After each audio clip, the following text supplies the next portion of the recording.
We're interested in defecting to APC. 3 Kebbi senators tell President Tinubu. Mr. President has graciously blessed this resolution, and by Tuesday, I will urge you to go and see what will happen in the chambers. Vice President Shitima flags off Hajj 2025 airlift, charges Commission on ensuring a successful exercise. And federal government rolls out more CNG conversion centers and retail outlets.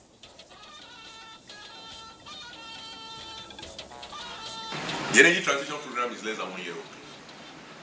We're already seeing the benefits. Good evening, I'm Lami Ali. Welcome to the Network News on NTA. On the team tonight is Hinginu John Adams in our Lagos studio. Benny Adams is here with the bits on business. So Benny, what is with our currency today in the markets? Well, the currency is not doing badly. That is the naira against the dollar and other international currencies, as well as Nigeria's most prized crude oil, Bonny Light, is also doing very well against its peers in the international market. More details during the news. All right, and on sports, we have Bade Adeleye with the latest updates. Remember, you can watch this broadcast live on our website, nta.ng/live, and on our other social media handles displayed on your screen. Now here is the full news in details. The wave of defection into the All Progressives Congress, APC, continues to spread across the country as the 3 senators from Kebbi State have declared their intention to join the ruling National Party. The senators made this known to President Bola Tinubu when he received political stakeholders from Kebbi, Sokoto and Zamfara states at the State House. The governors of Kebbi, Nasir Idris, and his counterpart from Sokoto, Ahmad Aliyu, as well as some former governors, were part of the meeting. After a closed-door meeting, National Chairman of the APC, Abdullahi Ganduje, revealed that the senators have received the blessings of the president. And it is in consonance with what is happening in Nigeria today.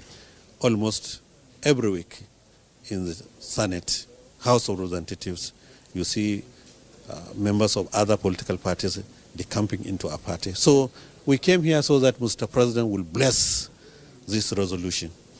And Mr. President has graciously blessed this resolution. And by Tuesday, I will urge you to go and see what will happen in the chambers. And leaders have also warned against a one-party state. Are you disturbed? Is that what you're looking at? Is that your agenda? One-party state, you see, if one-party state is a wish and blessing to Nigeria, one-party state is not by force. One-party state is by negotiation. It's by other political parties seeing the effect of the positive governance of our party. If they decide to come into our party willingly, I think there's nothing like that. There's nothing with that.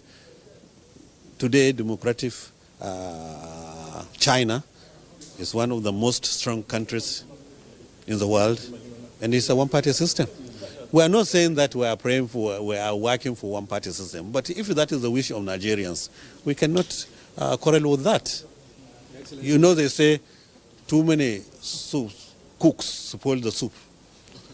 Too many political parties spoil governance. National Chairman believes APC has the provision and enough experience to manage the additional population of the party. Astute politicians on the platform of the defunct Congress for Progressive Change, CPC, have lined up in support of the transformative leadership of President Bola Ahmed Tinubu beyond 2027 over what they described as a working presidency. Political correspondent Abubakar Akwanga reports. The group, led by former governor of Nasarawa State Senator Morutanko Almakura, said the CPC bloc of the All Progressives Congress APC is determined to contribute to the success of the present administration and affirmed that there is no faction or division amongst members. We must remain steadfast, patient, and supportive. We commend the bold steps taken by President Tinubu, and we urge Nigerians to trust the process, knowing that the foundation being laid today will lead to a more prosperous and secure future.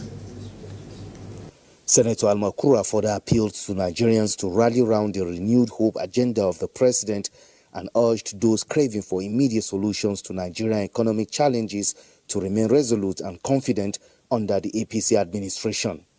As we move forward, we do so with renewed strength, a deep sense of responsibility, and an unshakable commitment to the APC and the success of President Bola Ahmed Tinubu's administration, and ultimately the future of our beloved country. Some of the chieftains at the World Press Conference were Governor Dikko Umar of Cano State, former Governor of Cano State Aminu Bello Masari, former Minority Leader of House of Representatives Farouk Adamu Aliyu, Chairman National Drug Law Enforcement Agency General Buba Marwa, among other chieftains of the APC. In Abuja, Abubakar Akwanga, NTA News. Now, Vice President Kashim Shitima has enjoined the 2025 intending Hajj pilgrims to be good ambassadors of their country in the Holy Land while observing one of the pillars of Islam. He gave the advice while flagging off the inaugural flight for pilgrims to Saudi Arabia for this year's Hajj exercise from Owerri, Imo State. Kingsley Ono News report is being presented. For the first time in the political history of Imo State, Samambakwe International Cargo Airport, Owerri, is witnessing direct international flight operation of any kind with the inaugural airlift of Nigerian intending pilgrims from the country to the Kingdom of Saudi Arabia for the 2025 Hajj. Flagging off the inaugural airlift of the intending pilgrims for this year's Hajj, Vice President Kashim Shitima, who represented President Bola Tinubu, urged the intending pilgrims to be good ambassadors of Nigeria in the Holy Land by ensuring that their conducts reflect those values the nation adores. Treat your assignment as a trust from God. Let us learn from the mistakes of previous exercises and ensure that every pilgrim departs and returns with a heart full of gratitude and a voice free from complaints. There is no room for negligence while lives, hopes, and sacred obligations converge. And to our dear intending pilgrims, know that you are more than spiritual travelers. You are ambassadors of Nigeria.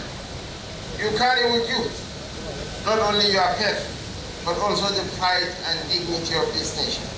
He also commended the Imo State Governor Hope Uzodinma for running an all-inclusive government for the residents of the state, irrespective of their religious affiliations. Governor Uzodinma, while thanking President Tinubu for approving the 2025 inaugural flight of the intending pilgrims for the Hajj from Imo State, noted that the state has long stood as a place of religious tolerance and peaceful coexistence. The only airport built by individual contributions of citizens of this state, that it now serves as a departure point for an international pilgrimage, reflects not just our history, how far we have come. The Sultan of Sokoto, Mohammed Saad Abubakar, in his speech, urged Nigerians to love and respect each other, irrespective of religious affiliations. If we really want to move our country to move forward, we have to respect one another. We have to respect various religious beliefs. Out of the total number of 64,188 intending pilgrims for the 2025 Hajj, 315 of them from Imo, Abia, Bayelsa states are departing for the Holy Land from the Samambakwe International Cargo Airport, Owerri. Now, in a related development, the first flight of the Nigerian pilgrims has arrived in the Kingdom of Saudi Arabia for this year's Hajj. The flight, which had 540 pilgrims as well as 6 NACON officials on board, landed safely at Mohammed bin Abdul Aziz International Airport, Medina, at about 4:30 Nigerian time. The pilgrims from Jaji State are in high spirits and full of gratitude to the Almighty Allah for the safe flight. For the flights that took off simultaneously from Imo, Kebbi, Osun and Niger States are also expected to arrive in the Kingdom of Saudi Arabia later tonight. A total of 40,671 Nigerian pilgrims have been registered by NACON to perform this year's Hajj from the government quota, as the outbound flights are built to be completed on or before 24th May 2025. Now, the National Assembly is embracing technology to enhance operations and enable lawmakers participate in sessions and vote on resolutions without being physically present. Strategies are being adopted to achieve this technology drive. The idea of e-parliaments aligns with the current judicial practice in Nigeria as provided in the Evidence Act, which allows the admission of computer-generated evidence in courts.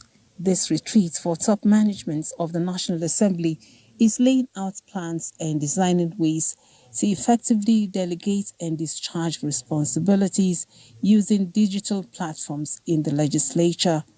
The National Assembly of Nigeria is a major player in the international legislative space. So we can't afford to be left behind in terms of the trending development. We are trying to see how we can bring in a full platform of digital system, the IT deployment, and the IT deployment should help us to work towards achieving that set dream of the e-parliament. Especially with the increase in so many structures, like the House of Representatives has increased its number of committees from 109 to 147. And there are so many issues, so many things that have been introduced in the system which require qualified hands to handle. The policy, when implemented, would create better understanding within the public space on the workings of the legislature, as proceedings, documents and records can be accessed online.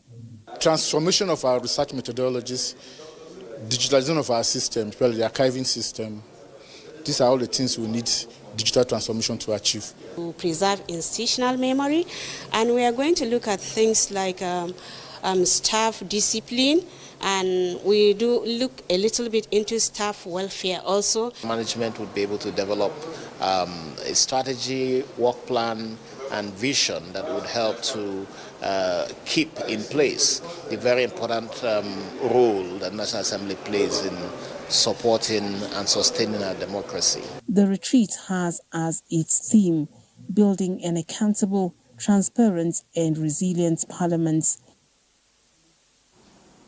Now, the Presidential Compressed Natural Gas Initiative is focused on intensifying efforts to expand CNG conversion centers nationwide, aiming for 500 centers and 150 retail outlets by the end of 2025.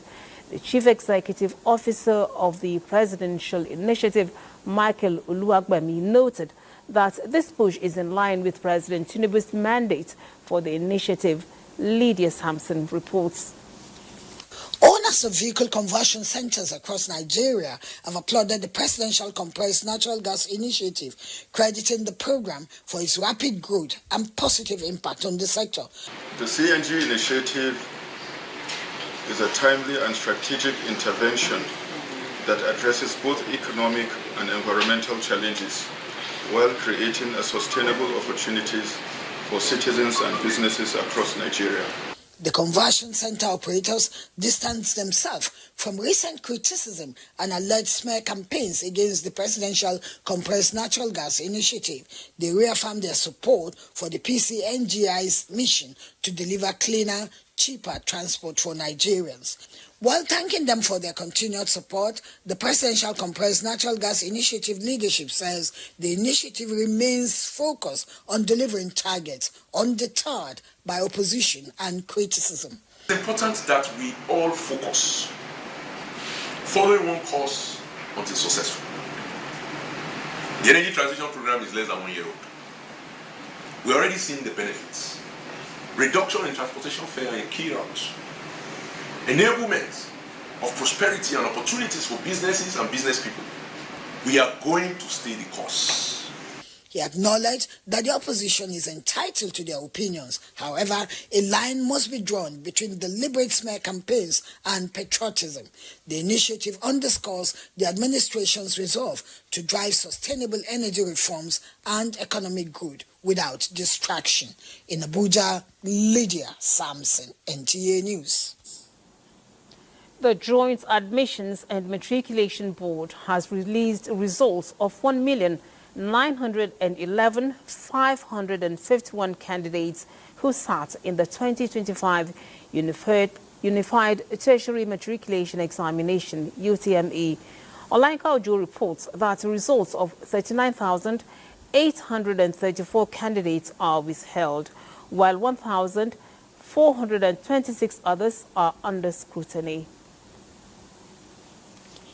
Out of a total of 2,030,862 candidates that registered for the 2025 UTME, more than 1.9 million were successfully verified and sat for the examination. However, 71,705 candidates were absent and 2,157 had their fingerprints rejected.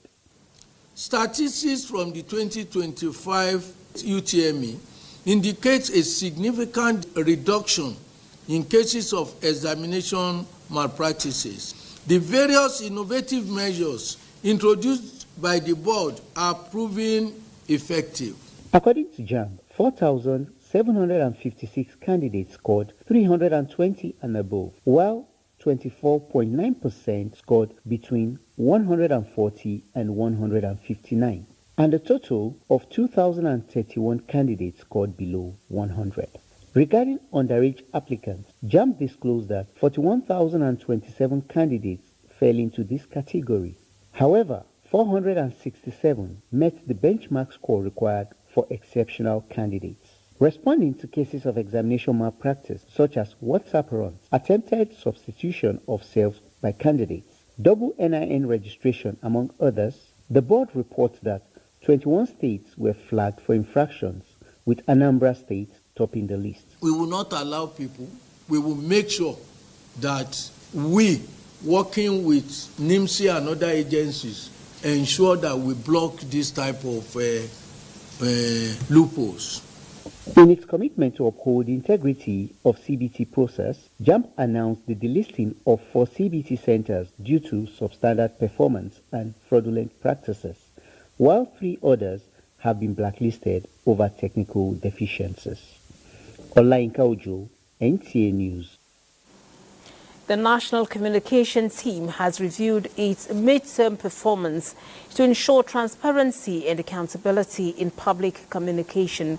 The Minister of Information and National Orientation, Mohammed Idris, who leads the team, expressed satisfaction with the synergy between the team and relevant stakeholders. The team evaluated the effectiveness of its strategies in disseminating government policies, programs and achievements to the Nigerian public and the international community. The Minister of Information and National Orientation, Mohammed Idris, noted the unity of purpose and coordination, which has significantly enhanced the quality, coherence and reach of public messaging on the policies and achievements of the Tinubu administration. He stressed the need to strengthen partnership in order to ensure that government communication is more strategic, evidence-based and responsive to public concerns, noting that the improved collaboration has contributed to building public trust and increasing awareness of the renewed Hope Agenda's impact across critical sectors such as the economy, infrastructure, health, education, social services, among others. The minister encouraged stakeholders to deepen the cooperation maintain high standards of professionalism, and continue to speak with one voice in promoting the administration's successes, both nationally and internationally. The National Communication Team resolved to intensify efforts in showcasing the achievements of the Tinubu administration in sectors such as rural economy, infrastructure development, agriculture, and the ongoing fight against insecurity, among others. The National Communication Team reaffirms its commitment to building an inclusive national conversation that underscores the impact of government efforts while promoting civic participation and national unity. We'll pause now for a brief commercial break. President Bola Tinubu has welcomed new initiatives by Qatari investors to explore opportunities in the agricultural sector and assured that Nigeria remains open to strategic partnerships. The president gave the assurance when he received a special envoy from the Amir of the State of Qatar, led by the Qatar's Minister of State for Foreign Affairs, Mohammed bin Abdul Aziz Al Khulaifi. In a statement by the Presidential Advisor on Information and Strategy, Bayo Ononuga, President Tinubu emphasized Nigeria's readiness to build on the momentum generated by his state visit to Qatar in 2024, pledging to implement all bilateral agreements between the two countries. He directed the Minister of Budget and Economic Planning, Abubakar Atiku Bagudu, the Minister of Information and National Orientation, Mohammed Idris, and the Minister of Foreign Affairs, Yusuf Tuga, to work together to ensure the timely execution of these agreements. The President acknowledges that the Qatari government had demonstrated maturity and foresight in working for global peace and deserves commendation.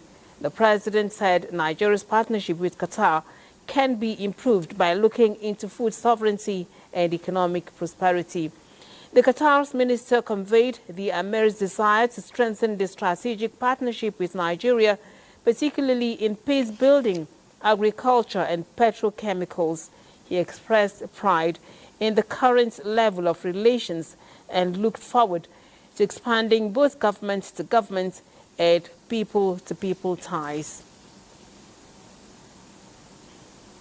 The Nigerian Air Force has reaffirmed its commitments to deepen collaboration with the Nigerian Army as it accelerates efforts to recalibrate operational strategies to counter Nigeria's evolving security threats. Director of Public Relations and Information, Air Commodore Ehimene Jodame, indicates that the Chief of the Air Staff and Air Marshal Hassan Abubakar affirmed this during a lecture delivered to participants of Army War College, Nigeria in Abuja. With the theme, Military Strategic Leadership in Air Operations, Air Marshal Abubakar outlined NAV's enhanced concepts of operations tailored to deliver decisive and synchronized effects in joint military campaigns. Air Marshal Abubakar highlighted the Air Warfare and Doctrine Center-led air-to-ground integration initiative, which now serves as a critical framework for harmonizing air and land operations. Of air assets, including manned and unmanned platforms, singly or jointly, to achieve decisive air power effects. We also leverage advanced communication networks and data links to facilitate real-time information sharing. The NAF remains committed to leading in air-to-ground integration to ensure coordinated and efficient battlefield outcomes. Still on security, the welfare of police personnel will be given a special consideration and operational assets will be provided to them to carry out internal security assignments effectively. The Minister of Police Affairs gave the assurance during a visit to the Nigeria Police Trust Fund. Francis Fom brings us the details.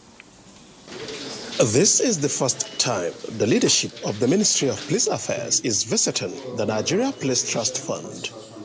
As a supervising ministry, the delegation emphasized the need for deeper collaboration with the Trust Fund in key areas including the provision of modern equipment, renovation of barracks, and construction of standard police stations nationwide. This partnership, Permanent Secretary of the Ministry said, is essential to delivering on President Bola Tinubu's renewed hope agenda, which prioritizes national security and the welfare of security personnel. Understanding your operational framework and identifying areas where the ministry can provide support and facilitate your work is of utmost importance to us. Despite early challenges, we have implemented numerous impactful interventions from infrastructure and vehicles to training, welfare, technology, logistics across commands nationwide. The visit marks a significant steps towards harmonizing efforts to uplift the standards of policing and ensure a safer and more secure Nigeria. Francis from NTA News. In a major push to break barriers and keep girls in schools, Jaji State has launched a large-scale distribution of free school uniforms and sports kits to female students. This initiative aims to tackle the economic hurdles that often force girls out of classrooms while fostering confidence and inclusion through sports. Mohammed Musa Askira reports. At the Girls Science Secondary School in Jahun, it was a day of celebration and renewed hope. The state government officially flagged off the distribution of 30,000 school uniforms and 593 tracksuits, among other sports kits, to female secondary school students across the 3 senatorial zones of Jigawa. The initiative is part of broader educational reforms rolled out by the present administration with a special focus on girl child education, from making education free for girls from basic to university level to awarding robust scholarships both locally and abroad for students in critical fields. Jaji State is making deliberate investments that will shape the future. The school uniforms and sports facilities were officially handed over to the zonal directors of education representing the state 3 senatorial zones. This is a deliberate attempt to ensure that our education system is not only for white-collar job, but also for technical job where middle-level manpower and also even a higher-level manpower on technology basis is produced in Jigawa State. With these initiatives, stakeholders say Jigawa State is setting a commendable example in promoting equity in education and ensuring that no girl is left behind in the quest for knowledge and national development. Thanks you, Your Excellency, for the free uniform. Thank you for your leadership. A powerful message from Jahun is that investing in girls today means securing a stronger and more educated Nigeria tomorrow. From Duty, Muhammad Musa Askira, NTA News. Residents of Gayawa and neighboring communities in Cano State are set to bid farewell to decades of environmental degradation that have cost countless lives and homes as 11 billion naira erosion control project gets underway. Ahead of the commencement of work, about 200 residents received 600 million naira in compensation from the state government. Abdullahi Mustafa has the details. For years, residents of Bulbula and Gayawa communities have been living under the threat of severe gully erosion, which claimed lives, destroyed homes, and served as a haven for criminals. Following a recent visit by Governor Abakabir Yusuf, all is now set for the commencement of an 11 billion naira control project. As part of the initiative, Saleh Sabo Ibrahim received 11.1 million naira in compensation for his property. The disbursement is part of a larger 600 million naira compensation package provided under the Agroclimatic Resilience in Semi-Arid Landscapes (AGRISAL) program. In addition to this compensation, our administration is fully committed to delivering the engineering work that will resolve this erosion problem once and for all. Governor Yusuf described the project as a significant milestone in the state's efforts to reclaim the affected communities, promising close monitoring to ensure quality and timely delivery. In Kano, Abdullahi Mustafa, NTA News. Let's go live to Lagos for the latest news. Ed Hingino has the details. Hingino, it's over to you.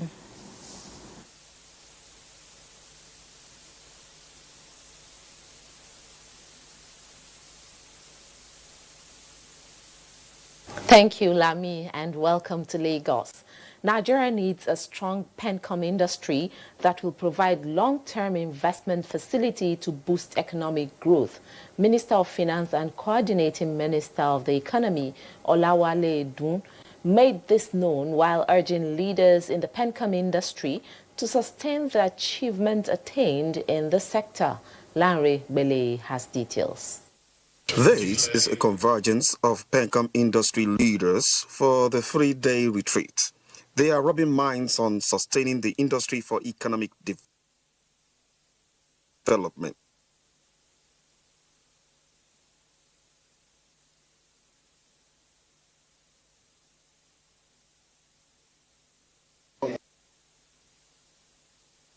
An important source of security. Well, we're having some network issues with signals from Lagos there, and so we continue our stories here in Abuja. When the signals improve, we shall get back to Hinginu for those reports. Now, ECOWAS Ministers of Science and Technology have resolved to initiate policy framework that prioritizes support for youth programs in innovation. This was contained in the Cotonou Declaration issued at the close of the ministerial session of the ECOWAS Forum of Africa Research and Innovation. That report is being packaged and we shall bring it to you subsequently.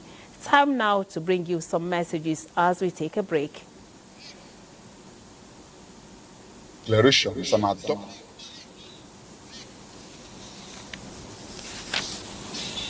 by the body of ECOWAS Ministers of Science and Technology. In the document, they agreed to pursue a common goal of creating policies to aid young innovators in the sub-region, to transform them into entrepreneurs who will champion the region's prosperity goal of ECOWAS. This scientific recommendation should try to align with what is actually affecting us as a sub-region. We discussed about issue of transport this morning with one of my colleagues who wanted to go to Gambia, but he had to travel from Ghana to Côte d'Ivoire to this and that. These are things that science should be able to handle for us. For the countries, we cannot oblige a country to, but we are going to monitor with them how to implement all these recommendations. For ECOWAS, the commitment of member states to the implementation of the FARI objective is one capable of energizing the Commission to do more, working with young people in driving ECOWAS Vision 2050. From Cotonou, Benin Republic, Kelvin Ewonwaye, NTA News. Well, Kelvin was able to successfully package that report, which we just brought to you. We now bring you those messages. We're now getting back to Hingino in Lagos for those stories as the signals have improved. Hingino, let's have the stories. Thank you, Lami. As we told you earlier, Nigeria needs a strong PENCOM industry that will provide long-term investment facility to boost economic growth. Minister of Finance and Coordinating Minister of the Economy, Olawale Edun, made this known while urging leaders in the PENCOM industry to sustain the achievement attained in the sector. Lanre Bele has details. This is a convergence of PENCOM industry leaders for the 3-day retreat. They are rubbing minds on sustaining the industry for economic development.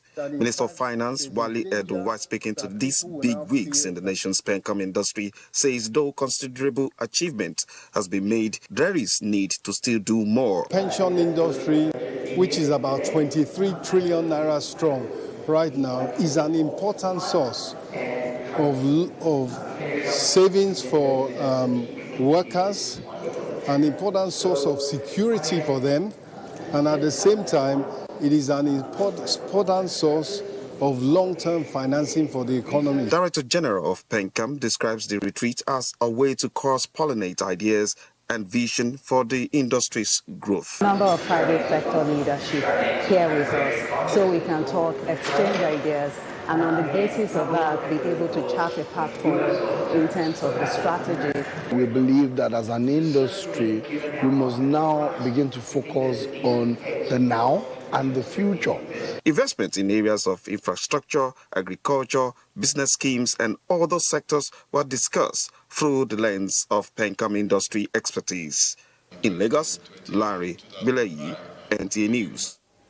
And talking health, the present administration's industrialization policy, which encourages local manufacturing, is gradually achieving its purpose in the medical field.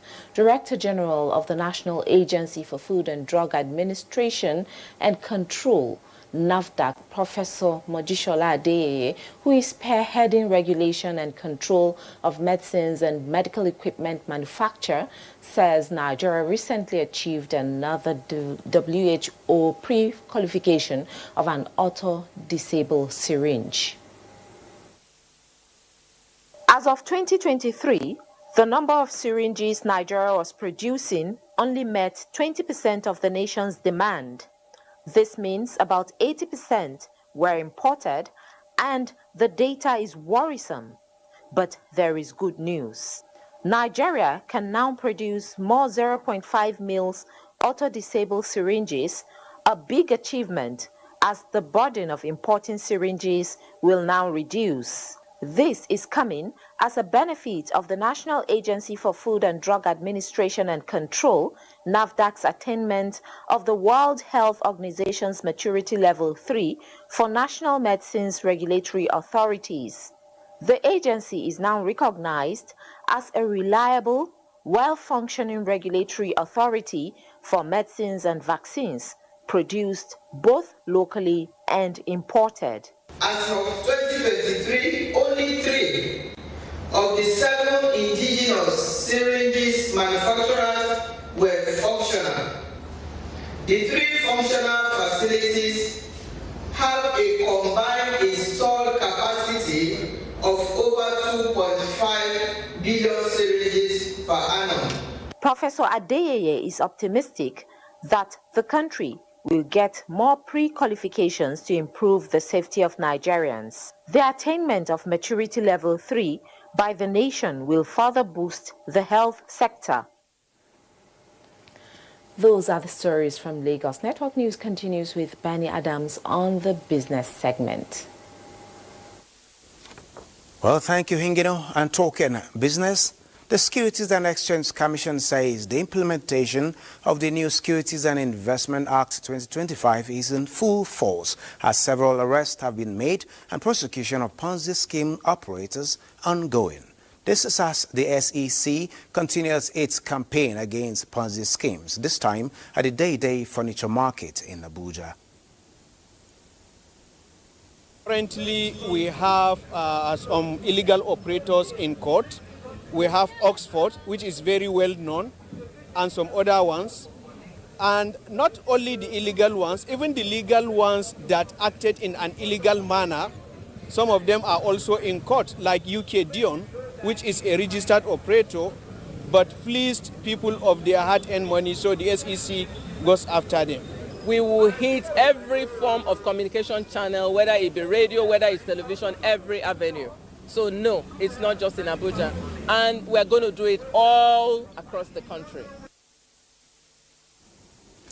Now, looking at the currency market, the Naira is not doing badly with marginal gains during the week owing to renewed interventions by the Apex Bank aimed at easing pressure on the local currency and reducing volatility. As you can see, the Naira actually closed at 1,630 at the BDC. The Great Britain pounds was 2,170, euro 1,805, and the yuan is 215. And moving forward, that official rate is slightly like market operators who say is actually narrowing the gap between both rates, which suggests growing effectiveness of the recent monetary policies by the CBN. Now, looking at the energy market at this same time, Nigeria's globally priced crude oil, the Bonny Light, is at its best again, appreciating by 62 cents to beat UK's Brent crude and the United States West Texas Intermediate crude. And looking at the Nigerian stock market at this time,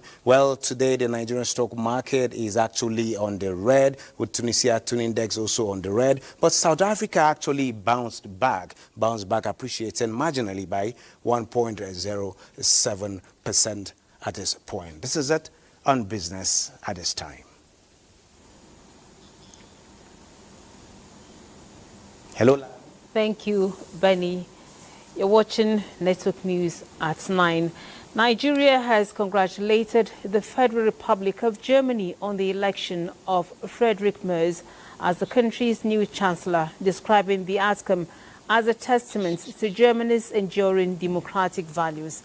A statement by the Ministry of Foreign Affairs praised the peaceful and transparent electoral process that led to Merz's victory after securing 325 votes in the 630-seat Bundestag on Tuesday, May 6th.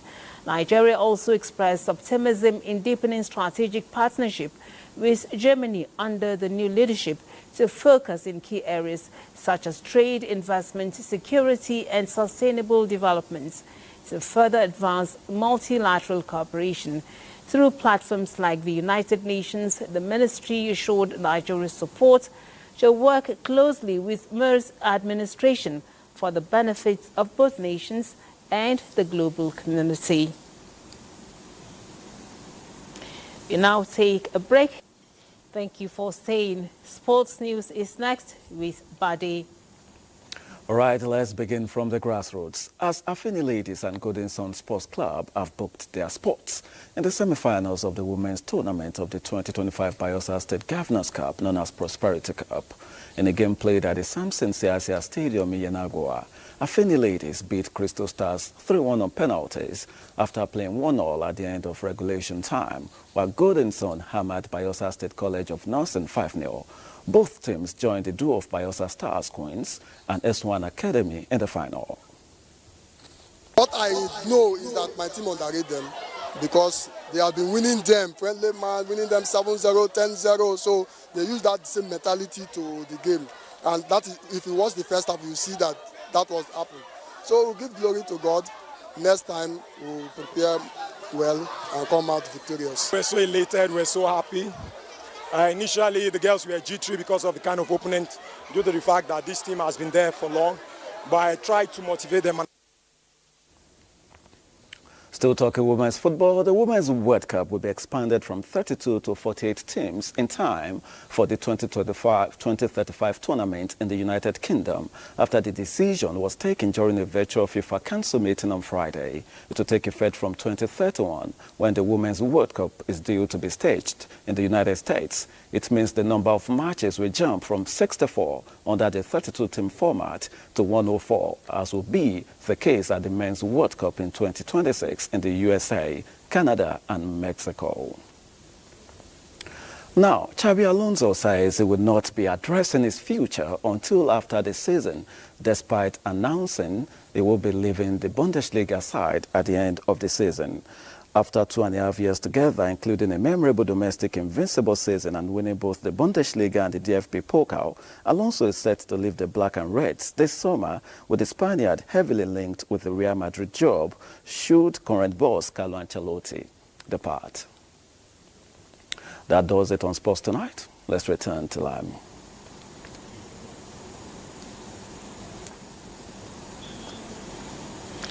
Thank you, Buddy. And that's Network News this Friday. We thank you for being a part of it. Do have a good weekend.